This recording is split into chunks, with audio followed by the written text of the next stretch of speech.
against a civil rights organization. Prosecutors allege there's fraud. The organization says it's a victim of political targeting. Let's get into it.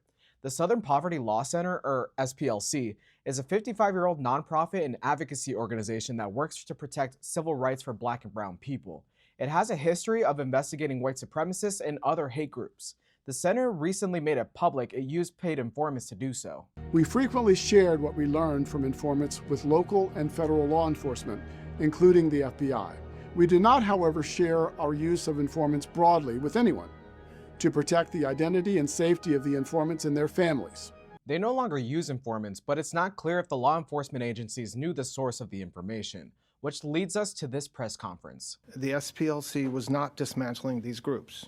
It was instead manufacturing the extremism it purports to oppose by paying sources to stoke racial hatred. Acting Attorney General Todd Blanche alleges the SPLC was paying informants to create the hate the organization said it was combating, thus misrepresenting its mission to donors. Here's the gist of the indictment. The SPLC's covert network of informants, or Fs, received payment from the organization through wires that came from bank accounts under fictitious entities and lied to banks about the entities to hide where the money was coming from. The SPLC denies all the allegations. There is no question that what we learned from informants saved lives. Today, the federal government has been weaponized to dismantle the rights of our nation's most vulnerable people. But is paying informants a weird thing to do when investigating hate groups? Well, it's a long-standing practice in law enforcement. The FBI even says it on its website.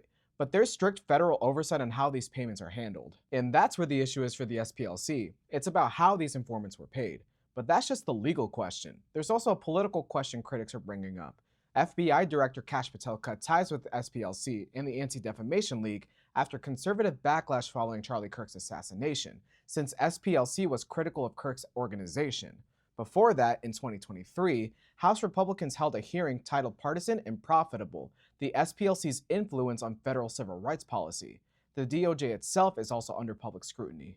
It's about Donald Trump turning the Department of Justice into the Department of Vengeance, his own attack dog. The administration has targeted media companies, law firms, universities, nonprofits, and even individuals that don't seem to align with its agenda, seemingly acting on its campaign promise. I am your retribution. I am your retribution.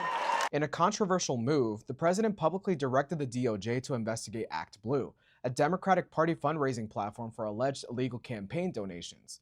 The White House has pushed back, a spokesperson saying it's not weaponizing the government, it's, quote, wielding power. And we're back where we started. Prosecutors allege there's fraud. The organization says it's a victim of political targeting. Tell us what you think in the comments.